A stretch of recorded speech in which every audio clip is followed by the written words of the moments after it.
Today we're going to make a simple wooden deck with LED lights. This video is sponsored by Mini. More about that a little bit later. This deck is almost entirely made out of 2x6s. I started by cutting some pieces to make the form for a concrete grade beam which will serve as the foundation for the deck. This form will basically be a rectangular box without a top or a bottom, and on the ends I just doubled up the pieces of 2x6s just to give me a little bit more stability. I screwed the pieces together using 3-inch long coated deck screws. One side of the deck is going to rest on the edge of the concrete foundation for the house. I used an 8-foot long board to help place the form in the right location. I then scratched away the dirt around the form and then dug down just about 4 to 6 inches.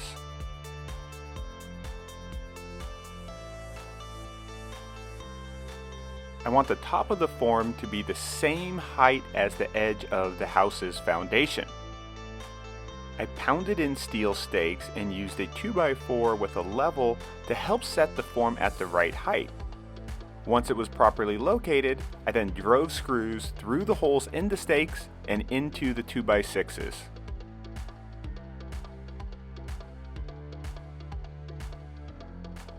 I then filled the dirt in around the edges and poured in a couple inches of gravel.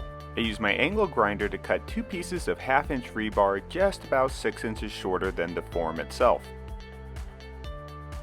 I don't want the rebar to sink to the bottom of the form, so I set the pieces on these wire chairs and then secured them with short pieces of wire. I'm going to use Quikrete 5000 for my concrete mix. It's only about $6 a bag, and at 5,000 pounds per square inch is way stronger than typical concrete. We mix the concrete in a mixing tray using a hoe. I find that a hoe is easier for mixing concrete than a shovel because you can pull it and you don't have to keep lifting up shovelfuls, twisting it over, and then dumping it and doing that over and over again. I use the end of the hoe to really push and work the concrete down into the form. I'm just trying to get rid of any sort of gaps that could lead to cracks. I slightly overfilled the form and then used a short piece of 2x4 to screed the top nice and level. I want to set some anchor bolts into the wet concrete, but I don't want them to sink too far in, so I just drilled some holes in a couple scrap pieces of 2x4s and then used nuts and washers to keep them in place. I let the concrete cure a couple of days before removing the screws and stripping away the formwork. I now have a nice concrete grade beam with a couple of anchor bolts that's level with the edge of the concrete foundation. I didn't have any help on the day that I was going to do the framing, so I came up with this method which works great if you're by yourself. I cut spacers that would put my 2x6s 16 inches apart. I doubled these up and then screwed on 10-foot long 2x6s to make a series of rectangular frames. Doubling up the spacers allows me to have wood flush at the end of the frames, but I don't have to screw too close to the edges of the long 2x6s, which could result in splitting. I then placed these frames on the concrete and used additional spacers to set them in the right location. Once I got everything in the right position, I could drill holes in the spacers and then use the anchor bolts to lock them down. The anchor bolts are a little bit too long, so I just trimmed them with my angle grinder. Once these doubled up spacers are secured to the concrete, I then drove in 3-inch long coated deck screws to fasten them to the 2x6s. I also need to secure the deck to the edge of the concrete foundation, so I pre-drilled some holes in some spacers and then used a Sharpie to mark the location of those holes onto the concrete. I then used my hammer drill to drill holes about 8 inches into the concrete. I then filled up the holes with Quikrete anchoring epoxy and then dropped in some threaded rods. The anchoring epoxy is actually stronger than the concrete itself, so this is a great way to secure wood to existing pieces of concrete where you can't drop in anchor bolts while you're pouring the concrete. I checked my measurements at either end of the structure to make sure I was nice and square, and then cut a 2x6 to use as the front face of the deck. The heads of these screws will end up being visible, so I used stainless steel ones. I was now ready to start cutting the 2x6s that I'm going to use as the deck boards. and I just wanted about 2 inches of overhang over the edges. I did all the cutting for this project using a circular saw guided by a speed square. Stainless steel screws are quite soft and it's easy to shear off the heads, so I pre-drilled my holes where possible and then drove in the screws. I used scrap pieces of wood as spacers to create a 1/4 inch gap between the deck boards. There's a steel box on one side of the deck that houses some HVAC equipment, so I just used my jigsaw to cut a deck board that would fit right around that corner.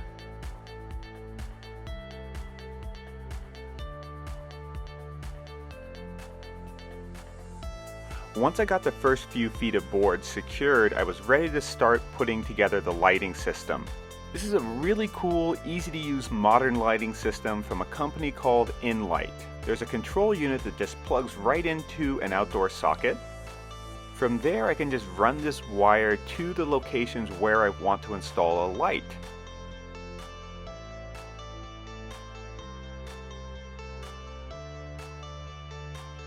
I then use a hole saw to drill a hole through one of the deck boards, and these glass covered LED lights just fit right in. They also have this really cool detail that allows you to attach these lights to the main cord coming from the control center wherever you want. I then just kept adding more deck boards and occasionally putting in another light. I hammered in some wire clips just to keep everything organized and to keep the wires from dangling and hitting the ground. So while I'm working, let me tell you a little bit about the sponsor for this video, Mini. My friends at Mini are sending me all over the world to help launch the all-electric Mini. The first stop in the trip was for the world premiere in Rotterdam, which is awesome because I'd always wanted to see the cube houses. And it wasn't just me they brought on this trip, they brought a whole bunch of different influencers from all over the world to help celebrate this launch.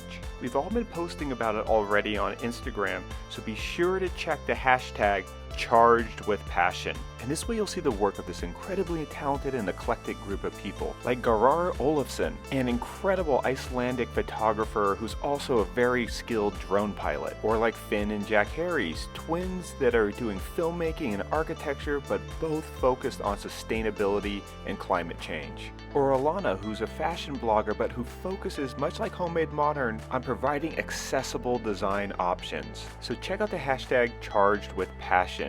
Not only will you get to follow us on this campaign, you'll get introduced to some amazing people who are all trying to change the world in their own way. The launch itself was quite epic, and I absolutely love the design details on these cars.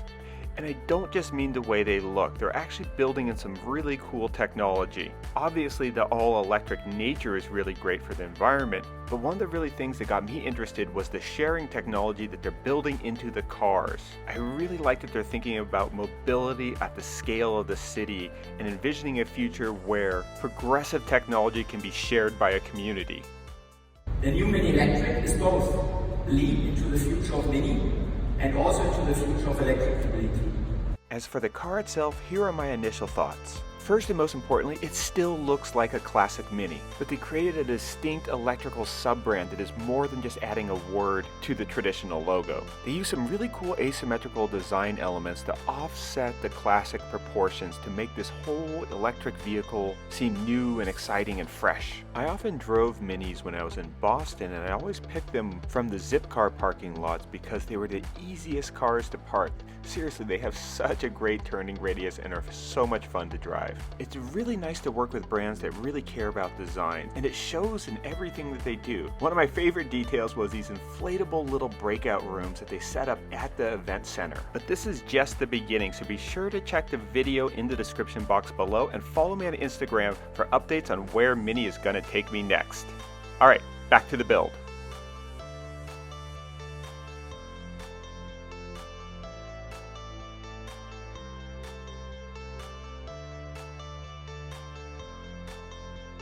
I hate messing with electrical stuff, but this low voltage system is so easy to use. Here's a close-up of how the wiring system works. I don't have to strip any wires, I just clamp this little device around the main wire that's coming from the control unit, and when you clamp it down, it sends these little metal prongs that make contact with the core of the wire. From there, it's just plug and play to the lighting fixture itself.